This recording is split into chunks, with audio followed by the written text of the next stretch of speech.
It may only be a preseason game on a short week, but the Chicago Bears matchup with the Seattle Seahawks on Thursday will give us plenty to watch for. You are Locked On Bears, your daily Chicago Bears podcast. Part of the Locked On Podcast Network, your team every day.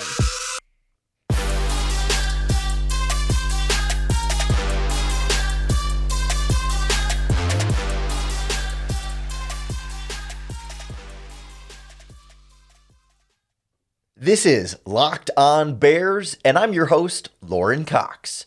I'm here to bring you your daily, in-depth Chicago Bears news and analysis. You can follow me on Twitter at CoxSports1.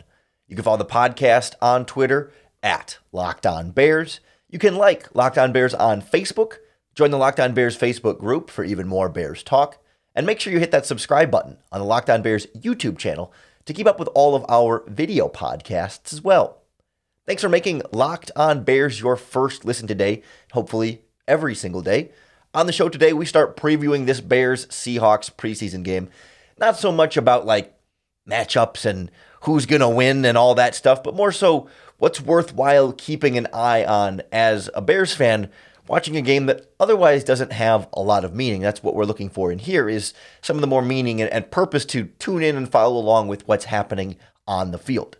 For me, it starts with the offensive line, particularly the right side, where perhaps both the right guard and right tackle positions are still open competitions between two young guys and two veterans that I don't know that at this point anyone's job is perfectly secured just yet. We'll also see a couple of key rookies make their debut, and it'll be fun to see what they're going to offer this team. And then we'd also like to see one of the standouts from the first preseason game, see what he can do on a second opportunity to show his stuff, as well as a particular position group that we want to see more from, and we'll have a pretty good challenge this week, or a good test with the Seahawks on a short week.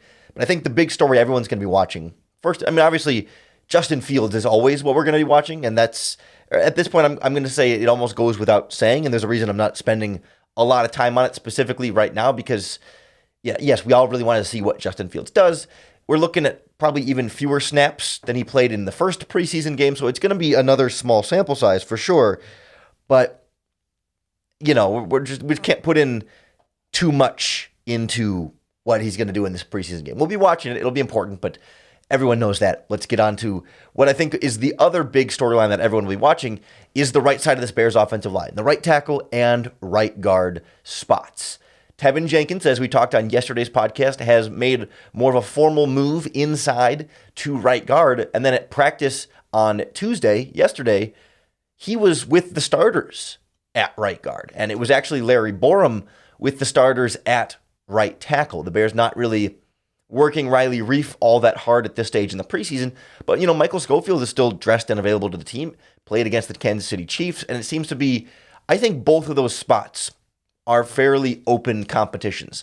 And we kind of went into the training camp thinking, those two are proven, established veteran starters throughout their career. They're more or less being handed jobs, and I still think they are both clear front runners in both of those races, but I'm not sure that either one of them is guaranteed absolutely in pen week one, if healthy, they're a starting offensive lineman. Riley Reiff definitely more so than Michael Schofield, but even his contract is just a 1 year, $3 million deal at its absolute baseline, and that money is essentially fully guaranteed to him there. So they would lose that. If for some reason Riley Reiff was cut, they would lose that, but the rest of his money is incentive-based.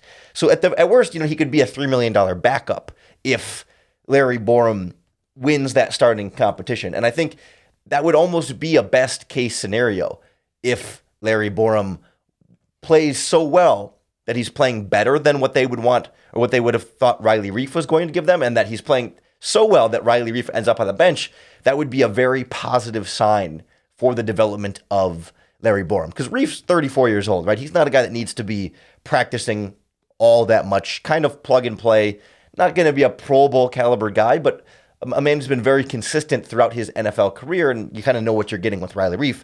Borom being the younger option, you feel like the ceiling is a little bit higher there, that he could still develop and grow into a bigger and better offensive lineman, perhaps has that ceiling. Not that he's going to get there right now and already be better than Riley Reiff, but I think there's a real chance for Larry Borom to keep playing well and to keep pushing Reiff and maybe keep Reiff on the bench and limit some of those incentives in his contract that he's going to get. Then there's Jenkins at right guard, where we know Tevin Jenkins to be a very talented offensive lineman from what we saw from him in college and flashing a bit last year.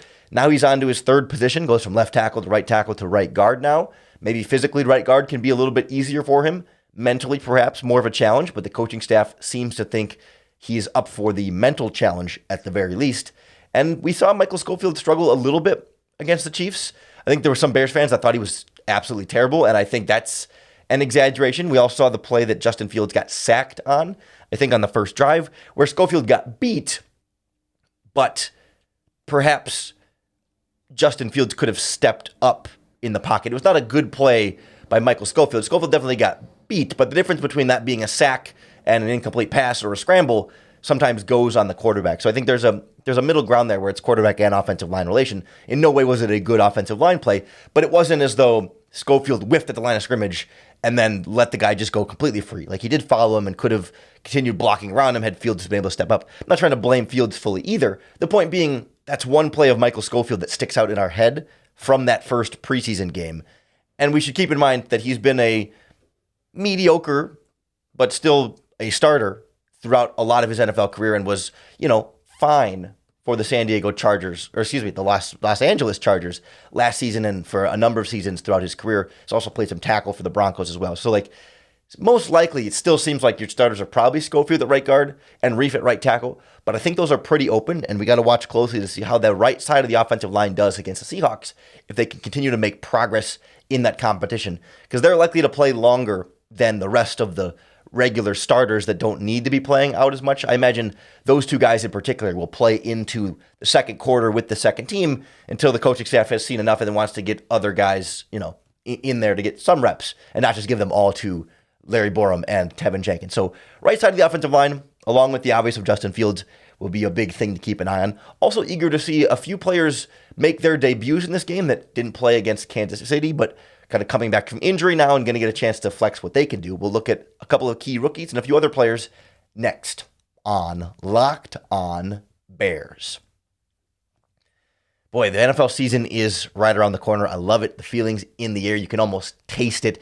And if you're into sports betting or fantasy, you're going to need a competitive edge to win this season. That's why I highly recommend the Elias Game Plan app. It's the ultimate sports betting and fantasy companion for the NFL and also the NBA and MLB.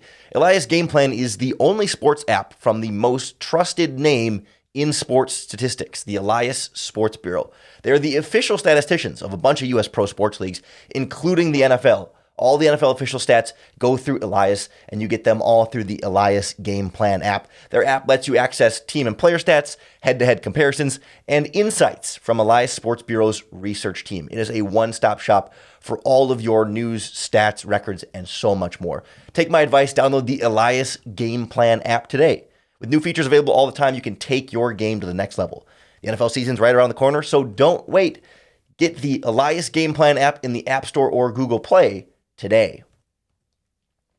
We didn't get to see some key and exciting members of the Chicago Bears play in the first preseason game against the Kansas City Chiefs, but finally we're going to get at least short debuts, but debuts nonetheless for, I think I'm most excited about both of the rookies, the top rookies that we didn't get to see play last week against the Chiefs, Kyler Gordon at cornerback and Velus Jones at wide receiver. The secondary in particular was so banged up. That's why Lamar Jackson, the cornerback, was starting for the Bears in that game. We saw some Jalen Johnson for a little while, but he rotated out, and DeAndre Houston Carson ended up playing the majority of the slot snaps, certainly all of the first team slot snaps. So it was not a group that was particularly healthy there, and they were getting guys in that, most of the cornerbacks that played that game likely aren't going to make the 53-man roster because the Bears were missing 4 or 5 guys in the depth chart. But most importantly, Kyler Gordon I think Matt Eberflus confirmed that Kyler Gordon will make his debut in the game. It may only be, 6 or 10 snaps, but some of those 6 or 10 snaps could come against some pretty good wide receivers. I'm not sure exactly what the breakdown's going to be for the Seahawks offense. I mean, of course, we know they have DK Metcalf and Tyler Lockett.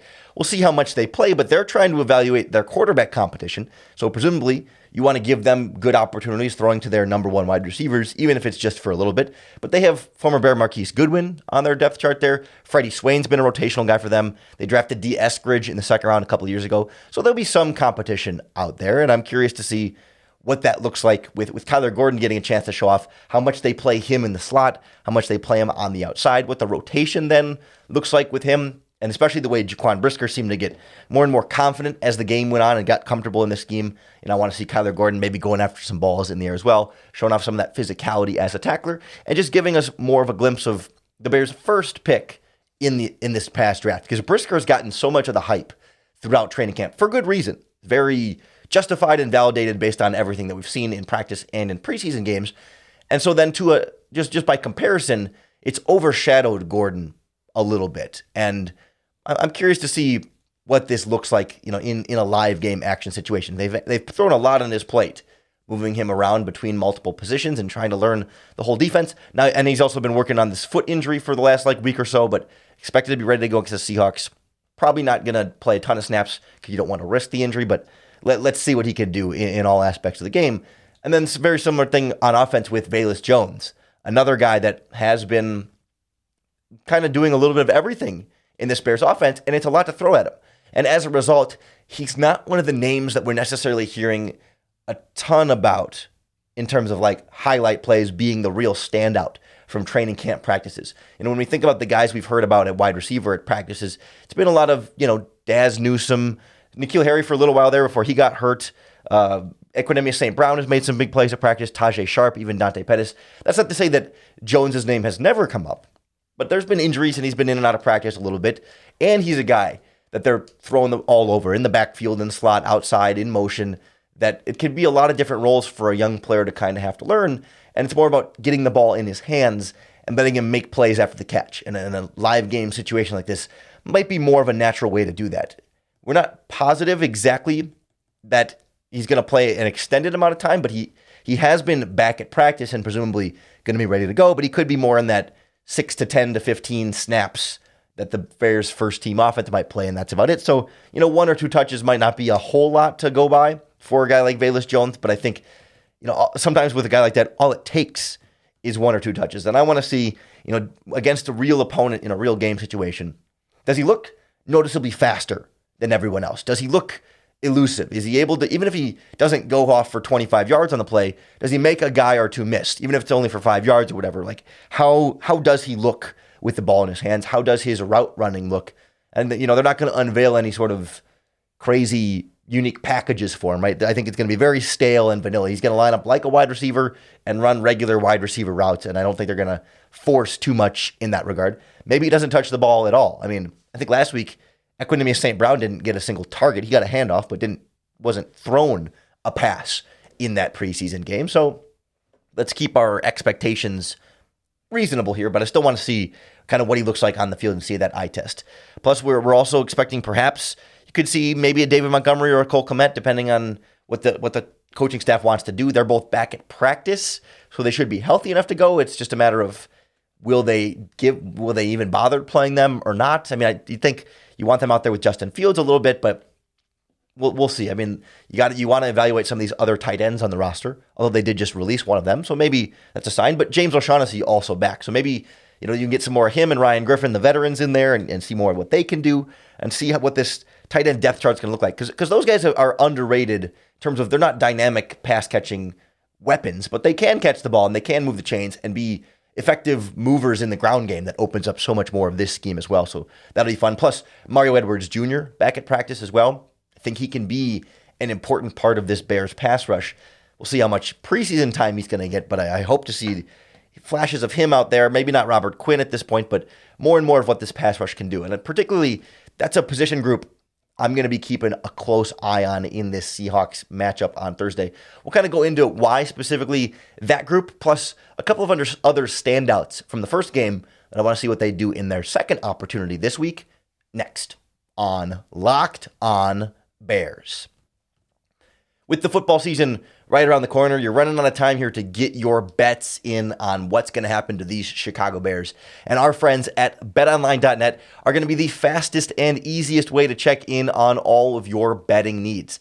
They've got all the props and odds you could possibly need, analysis, news, reviews of every league, including Major League Baseball, basketball, hockey, soccer, tennis, and of course, your Chicago Bears. You can find over-unders on Justin Fields, David Montgomery, Darnell Mooney, Cole Kmet, Robert Quinn, plus Bears odds to make the playoffs, where they're going to finish in the division, and so much more. BetOnline is your top online resource for all sports wagering information, live in-game betting scores, esports. They have you covered. Head on over to BetOnline today or use your mobile device to learn more about the action happening today. BetOnline, where the game starts.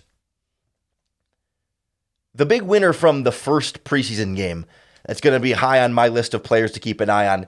Not in the starting lineup, not a guy that's, going to necessarily play right away in that first quarter against the starters, but linebacker Jack Sanborn. I mean, obviously the big interception, tackles for loss, making plays, getting to the ball, making some big tackles, and also tackling on special teams quite well. Got himself elevated to second team reps at training camp after playing, some second and third team throughout the process, but now like full on moving up the depth chart, backup linebacker as an undrafted rookie free agent out of Wisconsin.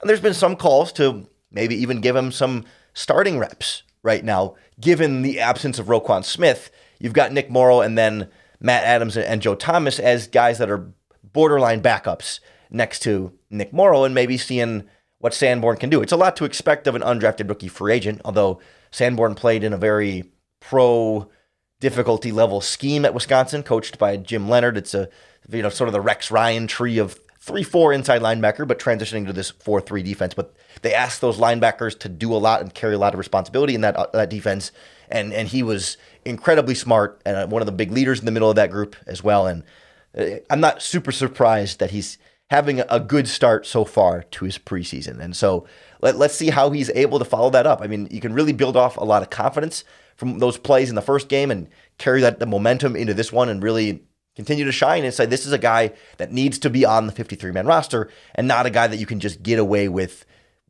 stashing on your practice squad. I will note one of his running mates at linebackers, DeMarcus Gates, didn't get nearly the attention as Jack Sanborn did last week, but also played, I thought, a very good game in run defense, coming down and hitting some guys and not being afraid to take on a block and fight through the hole, and not always making the huge tackle, but getting there, like holding his gap and pressing that gap to kind of smush the running back and limit the lane that the running back has to go through. Some of the more like dirty work linebacker play, I thought DeMarcus Gates did a really fine job, particularly in the running game. And I'm curious to see how he's able to push through things. I think that's part of what led to the Bears releasing a linebacker as part of their first wave of cutdowns, that they really like what these two other guys have done. I think DeMarcus Gates coming from the USFL as well, where he was a huge standout over there. So all of a sudden, the linebacker depth is in no way proven, but you feel like there's some real potential there with guys like Sanborn and Gates. And then, already Thomas and Matt Adams are not really supposed to be playing as much as they have been because of Roquan Smith's absence. So, I guess I can understand why the team feels all right with where they are going to be there. I'm still curious, not quite concerned, but keeping an eye on the pass rush going into this matchup. Last week against the Chiefs, it seemed like there was some fairly good disruption up front. Like, guys were getting penetration, but it wasn't always resulting in pressure. Like, they were beating their blocks, but Mahomes would have already gotten rid of the ball, or Mahomes is already rolling out of the pocket a little bit, not necessarily because of the pressure being in his face or anything. Like, they hit Mahomes once, and Mahomes is very good at not getting hit and, kind of helping his offensive line out in some of those ways. So I didn't see that as a massive evaluation of the offensive line, but they're going against a Seahawks offensive line that has historically struggled, but like last week against the Steelers in their preseason game, they did a really nice job holding up, particularly that left side. They've slowly invested more and more in that line. First-round rookie Charles Cross at left tackle. Third-round pick from a couple years ago, Damian Lewis at left guard. They brought in Austin Blythe, the center from Kansas City, who's been solid. I think they traded for Gabe Jackson. They used a third-round pick at right tackle this year as well.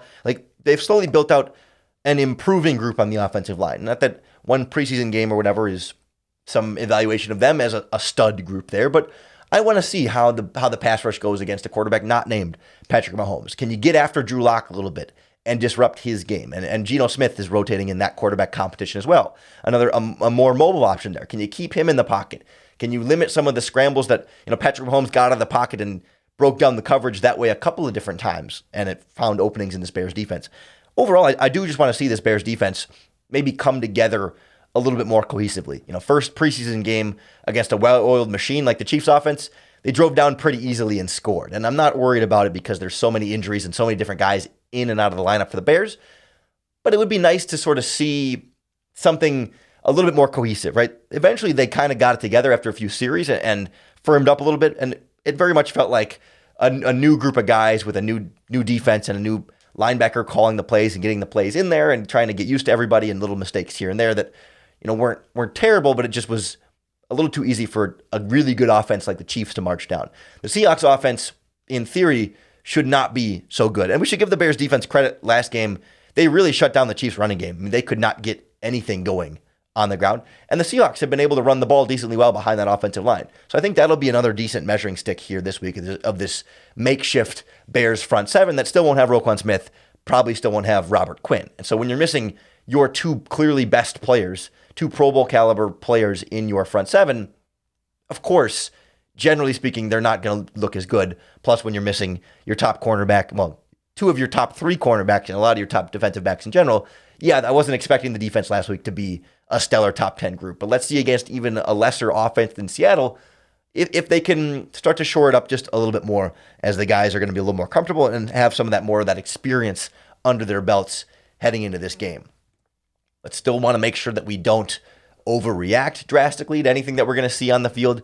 That's always my big preaching point, is don't overreact. And the only thing that really matters coming out of preseason games is injuries. Making sure that no major injuries happen. As it turned out, apparently, I don't know if it happened in the preseason game or what exactly it was, but Doug Kramer, the rookie 6th-round center out of Illinois, has what's suspected to be a Liz Frank injury. The Bears just placed him on injured reserve. Like, they're shutting him down for quite some time there.